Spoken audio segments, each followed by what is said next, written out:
কুরবানি কুরবানি কুরবানি কুরবানি কুরবানি ইব্রাহিম নবীর কুরবানি আমরা সবাই জানি, কিন্তু প্রথম হাবিল কাবিল সর্বপ্রথম দিয়েছেন কুরবানি।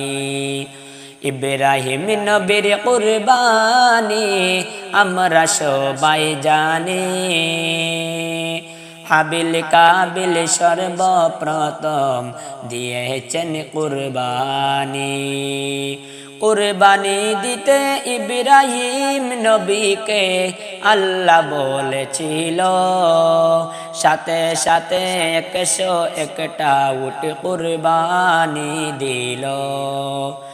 কুরবানি দিতে ইব্রাহিম নবীকে আল্লাহ বলেছিল, সাথে সাথে 101টা উট কুরবানি দিল। পশু জবাই করতে হবে, এই পশু জবাই করতে হবে, আল্লাহ কি বলেছিল? তবে কেন ইব্রাহিম নবী পশু কুরবানি দিল?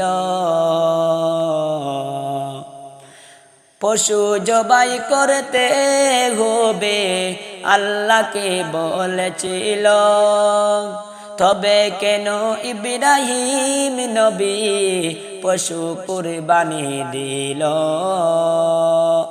আদম থেকে শুরু হলো, এই আদম থেকে শুরু হলো পশু কুরবানি। হাবিল কাবিল সর্বপ্রথম দিয়েছেন কুরবানি, হাবিল কাবিল সর্বপ্রথম দিয়েছেন কুরবানি। ইব্রাহিম নবী কুরবানি আল্লাহ তাআলা বলে শুনো, ইব্রাহিম নবীর কুরবানি আল্লাহ তাআলা বলে শুনো।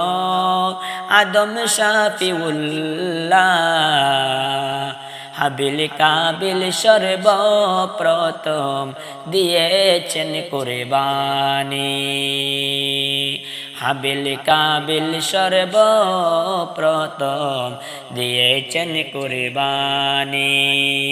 ইব্রাহিম নবীর কুরবানি আমরা সবাই জানি, হাবিল কাবিল সর্বপ্রথম দিয়েছেন কুরবানি, হাবিল কাবিল সর্বপ্রথম দিয়েছেন কুরবানি, হাবিল কাবিল সর্বপ্রথম দিয়েছেন কুরবানি।